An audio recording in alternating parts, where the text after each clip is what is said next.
How can a person stay committed to someone in a relationship? Is it natural to love someone and yet be sexually attracted to others? What should be the proper course of action that should follow, or how does one handle this? See, there is a psychological integrity, there is emotional integrity, but there is a biological integrity also. Integrity does not mean morality. Integrity means you create a situation where it works best for you. So when we say integrity, suppose I say, there is a certain integrity to my body, this means it's strong and resistant to a whole lot of things, isn't it? It doesn't mean I'm morally stuck in something. So I'm talking about… I want you to understand the word integrity in that context. We're talking about integrity in terms of strength of this life. So if that is the thing, is it true? Do you remember how your great-great-great-great-great-grandmother 10 generations ago looked like? Do you remember? No. But her nose is sitting on your face. Yes or no? Body remembers, isn't it? Body remembers your forefathers 1,000,000 years ago. Yes or no? So what you're calling as my body is a heap of memory, isn't it so? It is. Memory or no? See, now from Nepal you came to Shillong, you eat a lot of this Meghalaya food, your features won't change because your body remembers what is your genetics, no matter what. Or you start eating, let's say, cow's food or dog's food, your body will not get confused and become a dog or a cow because there is evolutionary memory in this. Do what you want, it never gets confused, isn't it? You start thinking I'm a dog and start barking like one, still the body won't change. Yes or no? Mentally you can, but body has such a deep-rooted memory. So this entire body, what you have, is essentially a certain integrity of memory. If that loses that memory integrity, then you will see it will become vulnerable to so many things. Now, the nature of the body is such that anything that you touch with a certain level of involvement will naturally absorb that memory. Not mentally, physically it'll absorb that memory. Traditionally in this culture, we call this runanubandha. You heard of such a word? Runanubandha. What this means is physical memory that you gather. Why people… you will see this with people, let's say in their home, they will go and sit in one place. This will usually the older people you will see, they want to go and sit in the same place. They won't sit in another place. Have you noticed this? Even your dog, he comes, if he wants to sit here, he'll smell this, he'll smell that, he'll smell that, he'll smell that. And after much searching, he will settle down in that particular place. Next time you chase him somewhere, he comes, he goes and sits in the same place. Because there is memory. Today there is forensic equipment where you're sitting here right now, you went away. After 2, 3, 8 hours, if they come, not with a dog can easily do it. But with forensic equipment, we come here and just check this chair and we know it was you who was sitting here, not somebody else. So there is memory. Wherever you sit, stand, whatever you touch, there is memory and transaction happening all the time. Well, you come from Nepal, in India also it's very much there, in south is very strongly there, north maybe it's become weakened. People never give salt to another person. Do you know this? Here also? If somebody gives you salt, you say, please keep it there. Because there are certain materials which transmit memory much better than others. Salt, sesame seeds, lemons, like this, if you give traditional people, they'll say, keep it there, I will take it. Because they don't want to develop runanubandha with you.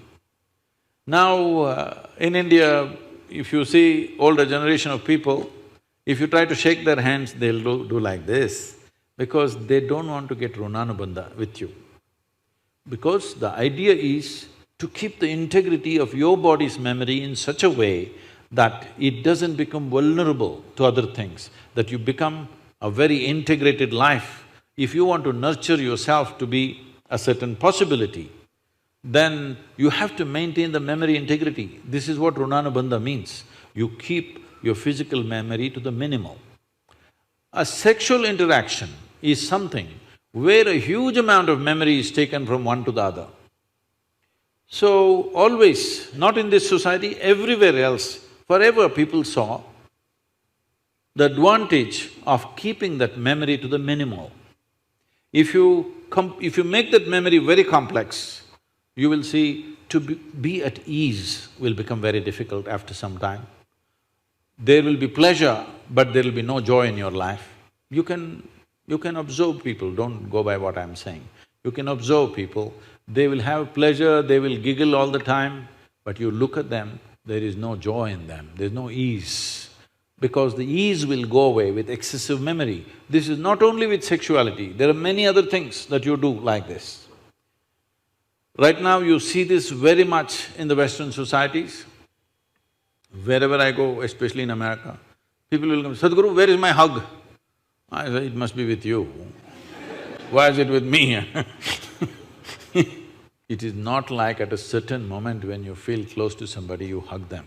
It's like all the time you have to touch people. Because today's psychiatrists are analyzing these things and saying that is because they have not been sufficiently touched by their mothers and parents at an early age. When they grow up, they're desperately longing to touch somebody all the time. All these things have a serious impact on one's life. How much physical contact when the child is born, this will determine how much physical contact they will long for later on.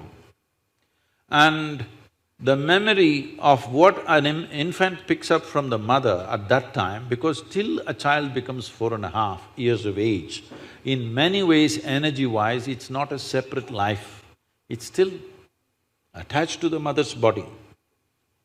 Actually, if by nature if people go till then, they must be drinking the mother's milk and connected up to 4.5 years, that's how naturally it was. So, the energy doesn't mature. At that time, more and more memory that you get from the mother is better and better to strengthen this.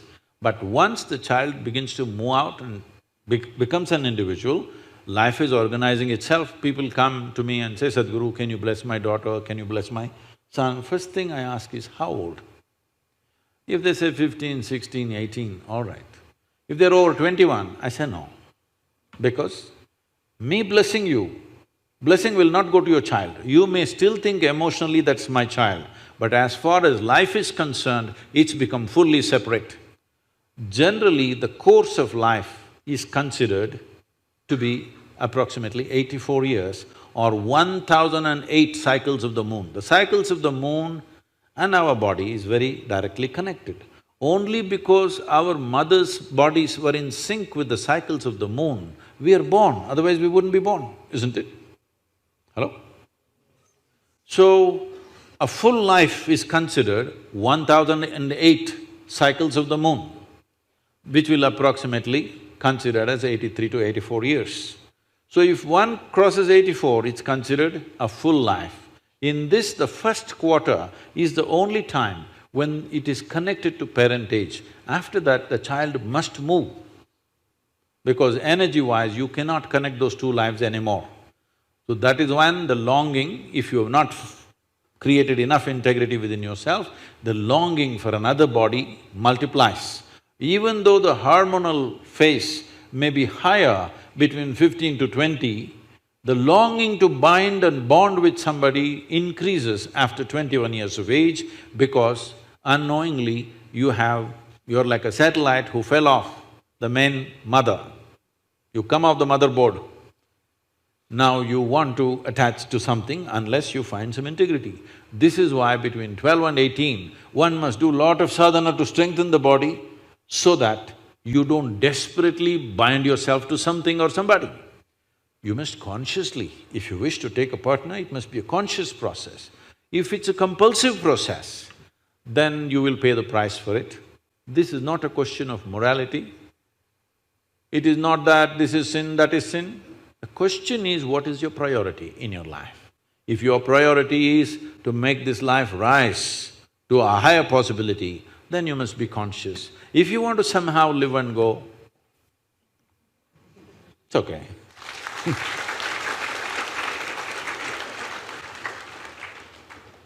Thank you, Sadhguru. I'm sorry if I discouraged You just answered my question, Sadhguru. Thank you so much for that.